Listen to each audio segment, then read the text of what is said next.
chasse passion. Jean-Claude Boudet et son fils ont été amenés à organiser une journée de chasse supplémentaire sur la saison, de quoi réaliser le tableau de chasse prévu avec la fédération. Ensuite, nous nous rendrons à Paris visiter le très beau musée de la chasse et de la nature. Nous sommes à Vauremont, à la maison forestière de Germaine, à mi-chemin entre Reims et Épernay, au cœur de la forêt de la montagne de Reims.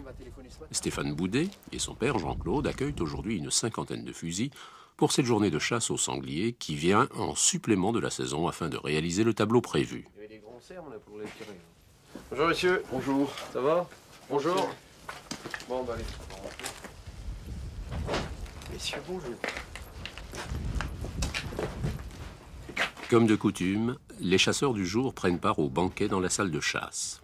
Et alors que les sonneurs sont déjà prêts dans le salon, on pourra bientôt passer à l'attribution des numéros de poste pour les différentes enceintes de la journée. Pour ce faire, Stéphane Boudet, aidé de sa mère, recourt à un tirage au sort afin de pouvoir couper court à tout type de réclamation. Au programme de la journée, 3 enceintes. La première, le périmètre et le jardin d'amour. Ensuite, Quentin. Et enfin, Maupas.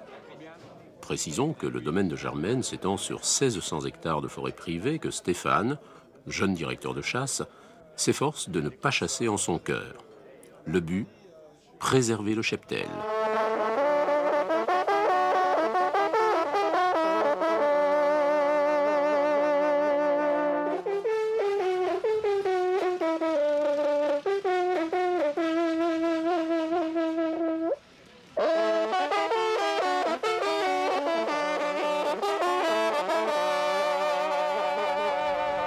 Aujourd'hui, c'est une journée supplémentaire, hein, pour que ce soit bien clair pour tout le monde. On a fait ces journées-là, puisqu'il nous reste quand même pas mal de gibier sur la chasse.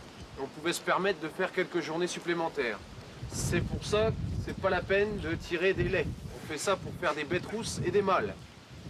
Alors, celui qui tirera une laie, aussi bien dans la battue que sautée, puisqu'avant on donnait un peu des dérogations, hein, le tir d'une laie de plus de 60 kg, c'est 3000 francs. Il n'y aura aucun passe-droit, il n'y aura aucun favoritisme en qui que ce soit. Vous êtes bien au courant, c'est clair, c'est net. Hein, s'il y a une laie de plus de 60 kg, c'est 3000 francs. Vous tirez des bêtes rousses de préférence. Hein, il y a beaucoup de bêtes rousses, vous le verrez encore. Il y a des mâles, donc regardez bien. Hein, identifiez bien vos animaux avant de tirer. Faites bien attention. Bon, les gardes ont fait le pied ce matin. Monsieur le maire. Les piqueux prennent alors la parole tour à tour pour annoncer le gibier sur pied qu'ils ont pu localiser. Les averses continues sur la Champagne depuis les dernières heures n'ont pas rendu leur tâche aisée puisque les eaux de ruissellement emportent toutes les traces avec elles. Le temps était vraiment exécrable cette nuit et je pense qu'il en resterait dedans. Très bien, monsieur le maire. Voilà. Mesdames, messieurs, moi j'ai travaillé sur le secteur de la Belle Étoile qu'on a fait il y a 8 jours.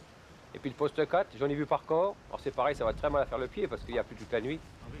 J'en ai vu par corps à 9h30 du matin. Bon, bah, c'est sûr qu'il y en a, mais alors ils se promènent. Bien. Olivier. Bonjour mesdames, messieurs. Alors moi j'ai fait le pied au gouffre, c'est-à-dire le haut du gouffre, le périmètre, le jardin d'amour. J'ai à mon avis beaucoup de sangliers dedans, vous le verrez, je pense que vous allez le voir. Voilà. Beaucoup de bêtes rousses. Hein, sont. Très bien. Sur place, Stéphane Boudet dispose le plus rapidement possible les postés autour de l'enceinte du gouffre, celle dite du périmètre et du jardin d'amour. L'endroit est bien connu des chasseurs à cause de son relief qui lui confère des airs de refuge pour sangliers par tous les temps. Le jeune directeur de chasse nous emmène alors au cœur même de la traque, non loin des sonneurs puisqu'à partir de maintenant, son rôle est d'écouter le déroulement de la chasse. Et donc là, on est dans la partie qu'on appelle le gouffre. Hein, c'est un peu le réservoir à sanglier du département. Parce que dès qu'il y a un sanglier qui est chassé, une compagnie qui est élevée à 2000 hectares autour, il vient se réfugier ici. Donc ce gouffre-là, ça fait environ 400 hectares. Et c'est 2 vallons, avec la petite rivière qui coule au milieu. Donc quand il pleut, les sangliers sont sur un versant. Quand il fait beau, ils sont sur l'autre versant. Donc c'est vraiment le paradis du sanglier. Et par un temps comme aujourd'hui donc Par un temps comme aujourd'hui, bon, donc il a plu toute la nuit.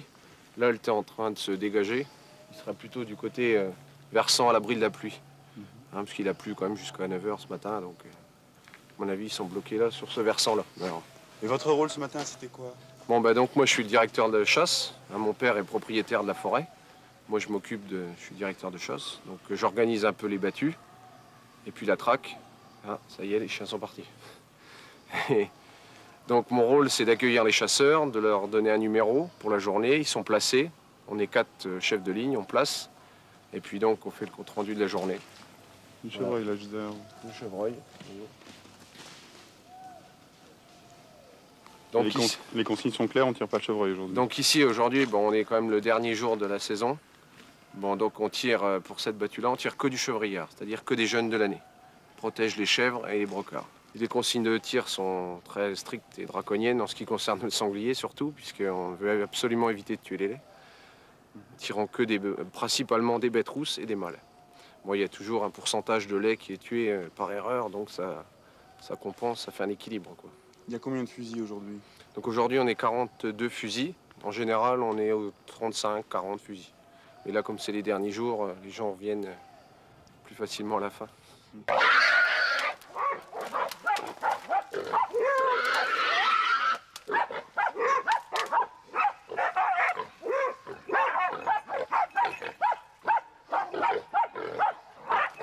Il a été tiré, il a été blessé, il a fait demi-tour et les chiens l'attrapent.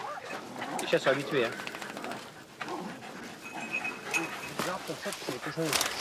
Ben là, ça se voit, ouais. Oui, ben là, c'est plein de bouges. Les cochons viennent là-dedans. C'est pour ça qu'il est venu se réfugier là, celui-là.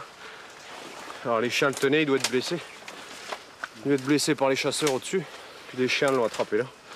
Et c'est toujours vous qui vous y collez? Bah, soit moi, soit chef de ligne ou le garde, ça dépend celui qui est le plus près. Hein. Là, c'était nous. Bon. Alors, faut servir la bête. Hein. Faut qu'il est attrapé par les chiens, qu'il est blessé. Faut aller le piquer. Hein. Il n'y a pas d'autre solution. Alors, celui-là correspond aux consignes de tir? Celui-là correspond aux consignes de tir. Ça va, c'est ce qu'il fallait tirer, c'est bon. Bon, là, c'est un petit, il n'y a pas trop de danger. Mais quand c'est un gros qui fait 80 kg, il faut faire très attention. Parce qu'un sanglier blessé qui vous charge, je pense qu'il faut être très prudent. Donc là, il était tenu par les chiens, il risquait pas de bouger. C'est l'avantage des chiens comme ça, c'est qu'ils le tiennent bien, ils ne le lâchent pas. Donc on peut l'approcher facilement. Alors c'est soit à la dague, soit un coup de fusil. Ah bah là, avec les chiens autour, on peut pas tirer, hein, c'est pas possible. Donc faut aller servir au couteau, la dague. Pique au cœur et comme ça c'est instantané, quoi, il souffre pas. Ça fait partie de la chasse.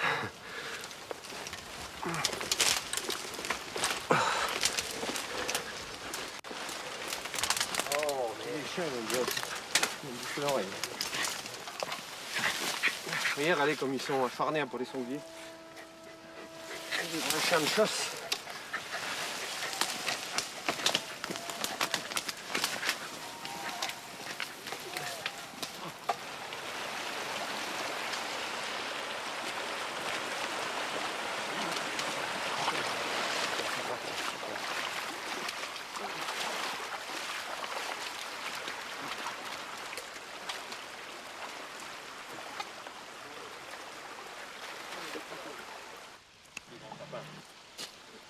La date.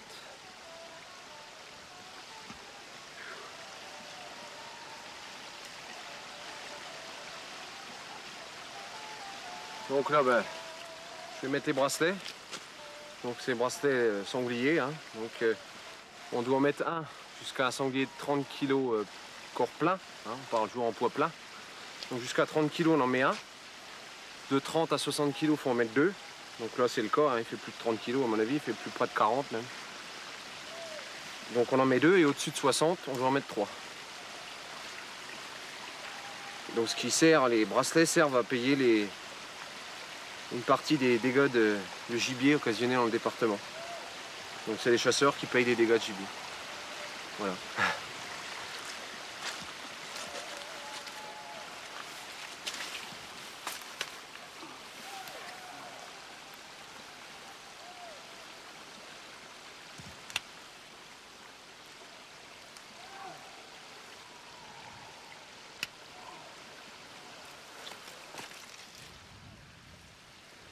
C'est ceux-là qui font le plus de dégâts dans les cultures, c'est cette taille-là.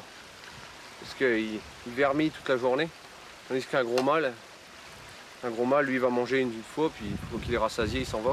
Puisqu'il fouille, il joue, il cherche des vers et il n'arrête pas de retourner sans arrêt. Donc c'est pour ça que ces sangliers-là, c'est des jeunes sangliers. C'est ceux-là qui font le plus de dégâts. On va regarder, il doit être la balle qui est là. Je pense, peut-être. Donc bah là, vous voyez, la carabine du chef de ligne qu'on a vu tout à l'heure. Donc il est parti aux fermes. Donc aux fermes, vous voyez comment est la végétation. C'est impossible de tirer une bête aux fermes quand les chiens sont dessus. Donc il a laissé sa carabine là, il est parti avec sa dague pour essayer de servir le sanglier, qui a dû être encore blessé par probablement le même chasseur que tout à l'heure, qui blesse plus qu'il ne tue. Comment vous expliquez qu'on puisse tuer autant de bêtes en une journée aujourd'hui? Donc bah, nous, on estime, c'est-à-dire que sur 1200 hectares, on va chasser 8 fois. 8 battues dans la journée. Dans la saison, pardon. 8 battues dans la saison. On organise 8 jours de chasse, donc ce qui nous permet de prélever quand même pas mal de sangliers, alors que si on prend une chasse traditionnelle, les gens qui chassent beaucoup le samedi, le dimanche, chassent tous les samedis, tous les dimanches. Donc vous faites le compte sur 3 mois de temps, le nombre de jours de chasse. Donc ils font un bon prélèvement aussi, mais c'est très étalé sur toute la saison. Et par rapport au tableau qu'on connaissait il y a quelques dizaines d'années? Alors par rapport à une dizaine d'années, il y avait beaucoup moins de sangliers que ça. Et donc ça a été une gestion draconienne qui a été faite dans tout le massif et dans tout le département aussi. Et donc on ne tire plus de lait, on évitait les laits, les femelles. Alors que dans le temps, les gens chassaient beaucoup pour la viande. Hein, c'est ce qu'il faut dire, hein, de toute façon, c'était vrai.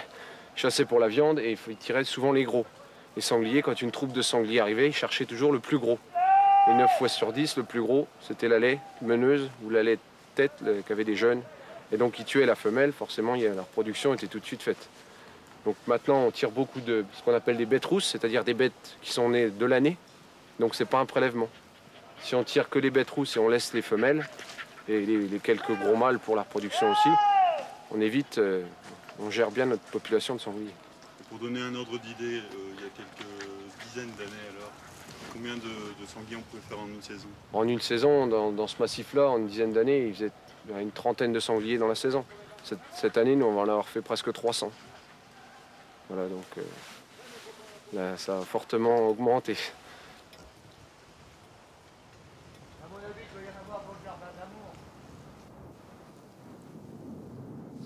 Tout autour de la maison forestière, le domaine de Germaine est constitué principalement de hautbois et de feuillus.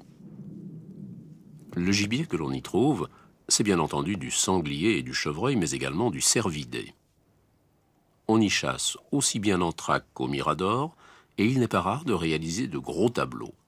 Mais ici, à Quentin, une averse de grêle vient de vider l'enceinte. C'est pourquoi on annonce que quelques cochons au tapis.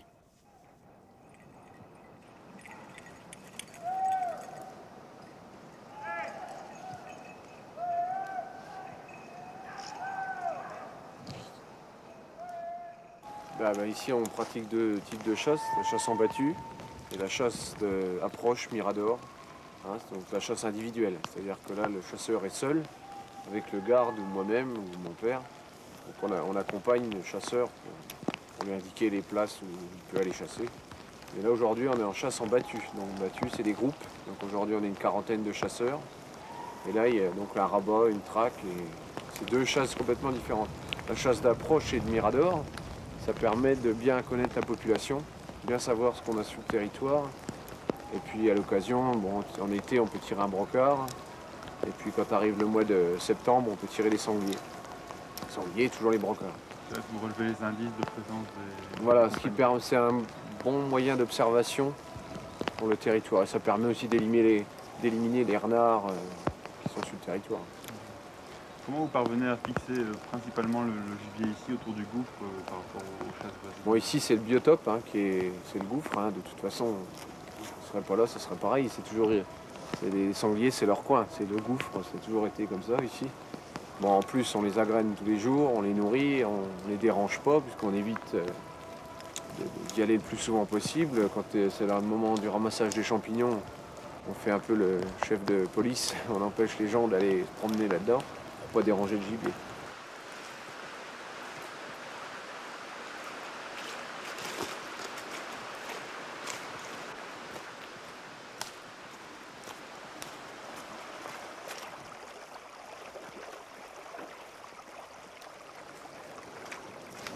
Là, vous voyez, pas de doute, là, plus de 60 kilos. Pour bracelet.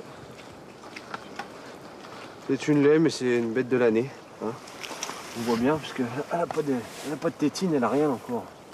Elle n'a jamais été jeune, elle est probablement pleine. Mais elle n'a pas de jeune. C'est des grosses bêtes, c'est des bêtes de l'année. Hein. C'est des bêtes qui sont nées, ils ont 1 an, tout juste 1 an. Quoi. Donc ça rentre dans les consignes de tir ou pas? Donc ça rentre dans les consignes, c'est-à-dire qu'au niveau de la chasse, ça ne fait pas un prélèvement. Au niveau des consignes de tir, ben, on va voir ça à la pesée. Je pense qu'elle fait plus de 60 kilos.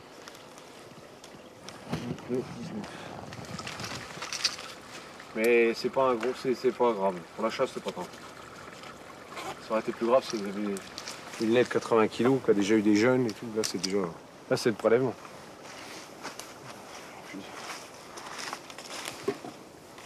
Bon, ben voilà. A priori, il y aurait combien de cochons au tapis? Au total, ben, il y en avait 12 la première. Là, il y en a un de plus, donc 13. On va aller refaire une, faire une bête.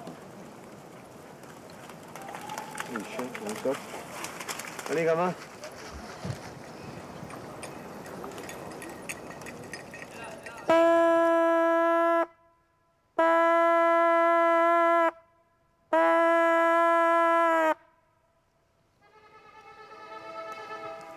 Voilà. Tout le monde répète. Bon ben voilà, fin de track. On y va.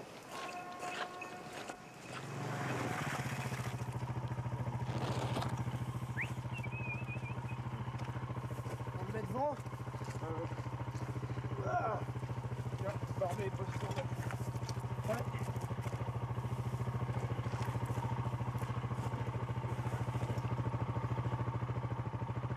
D'accord. Pourquoi?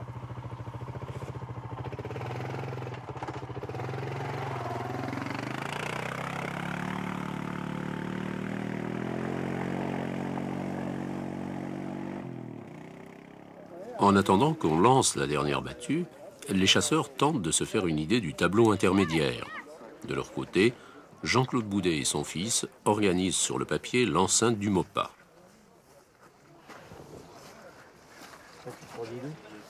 Pour la plupart, la mise en place se fera à pied. Le MOPA est un fourré assez dense, avec en bordure de route une sapinière que les sangliers et les chevreuils auront sans doute appréciée durant l'averse.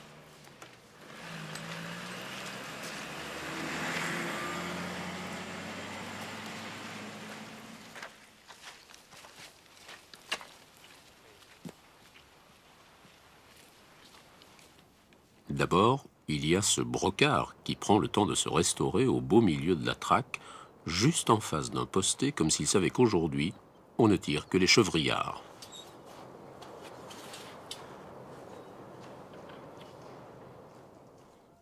Et aussi ce sanglier qui a bien failli sauter la ligne.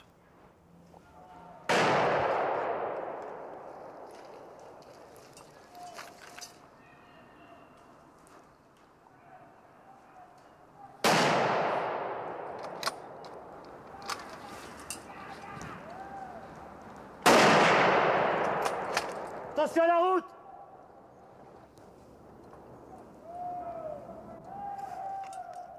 Et puis, le plus extraordinaire, cette rencontre entre un chevrillard et Stéphane en plein milieu de la traque. En quelques secondes, rien n'est possible. Alors, on se salue.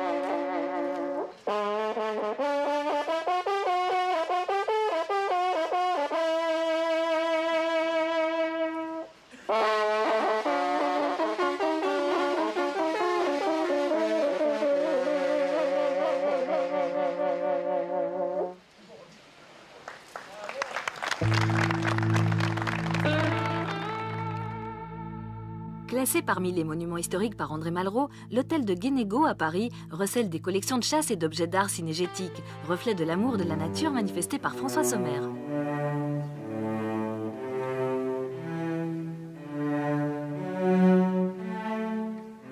Situé dans le quartier du Marais à Paris, l'hôtel de Guénégaud fut sauvé par André Malraux, reclassé en 1962 parmi les monuments historiques.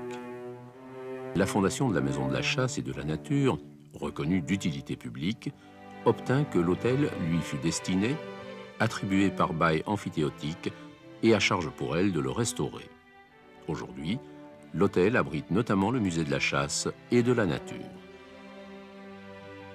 La fondation de la Maison de la Chasse et de la Nature a été créée en 1964 et elle est parallèle à l'histoire d'un homme hors du commun, monsieur François Sommer, et à celle de son épouse, madame Jacqueline Sommer.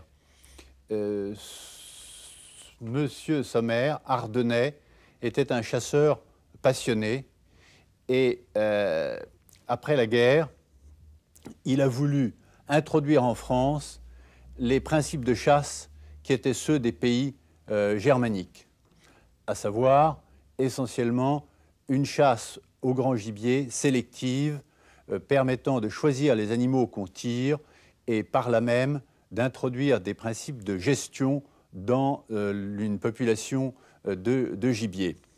Alors pour arriver à ce résultat en France, il fait d'abord un changement de mentalité et puis un appareil législatif. Et M. Sommer, qui était une personnalité remarquable aussi bien dans le domaine, disons, de cinégétique que dans le domaine industriel, a réussi à créer le mouvement et à entraîner, l'ensemble des gens s'intéressant à la chasse dans la réalisation de cet objectif. Il a fait modifier le code rural et puis, pour donner une plus large diffusion de cette idée, il a décidé de créer la fondation de la Maison de la Chasse. Parallèlement, il avait créé une collection d'objets d'art cinégétiques, des tableaux, des tapisseries, des livres, des armes anciennes.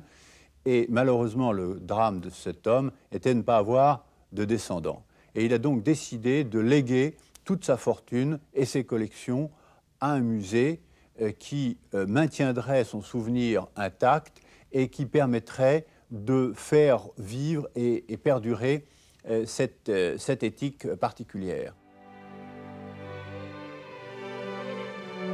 La première salle du rez-de-chaussée présente des tapisseries du XVIe siècle, le cerf fragile de Tournai et une tapisserie de Flandre, dont le sujet est la chasse à l'ours. Une sculpture de pierre du XVe siècle, provenant de Bourgogne, représente la vision de Saint Hubert, connu comme l'apôtre des Ardennes.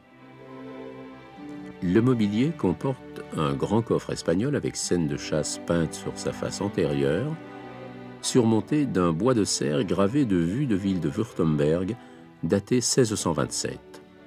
Dans les deux salles de l'entresol, les objets exposés permettent de suivre l'évolution des armes de chasse, depuis les arquebuses à mèche puis à rouet, les fusils à pierre, à percussion, jusqu'aux systèmes les plus ingénieux des armuriers du XIXe siècle.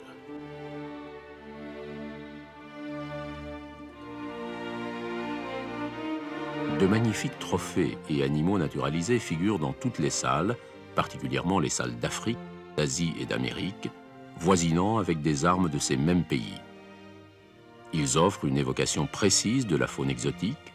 De nombreux objets d'art indigènes attirent également l'attention.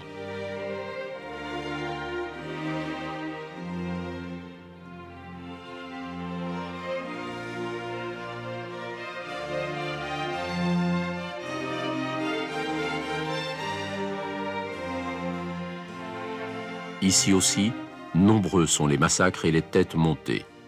Caribous et élans de l'Alaska, cerfs de Virginie, bisons.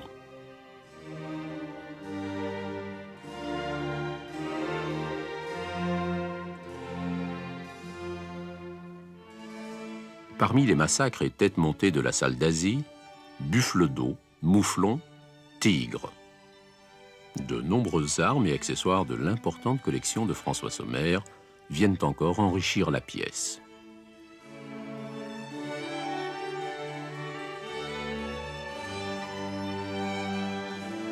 Le salon suivant est la salle réservée aux animaliers français du XVIIIe, tel Santerre avec le portrait de chasseur, Oudry avec la lys et ses petits. Le salon des Portes est pour les amateurs d'art et de nature la salle la plus attirante par le rassemblement des peintures du maître. Une chasse au sanglier, peinte en 1725, occupe tout un panneau de cette salle. Est-il peintre animalier qui ait mieux compris et mieux rendu la nature, la chasse et les animaux ?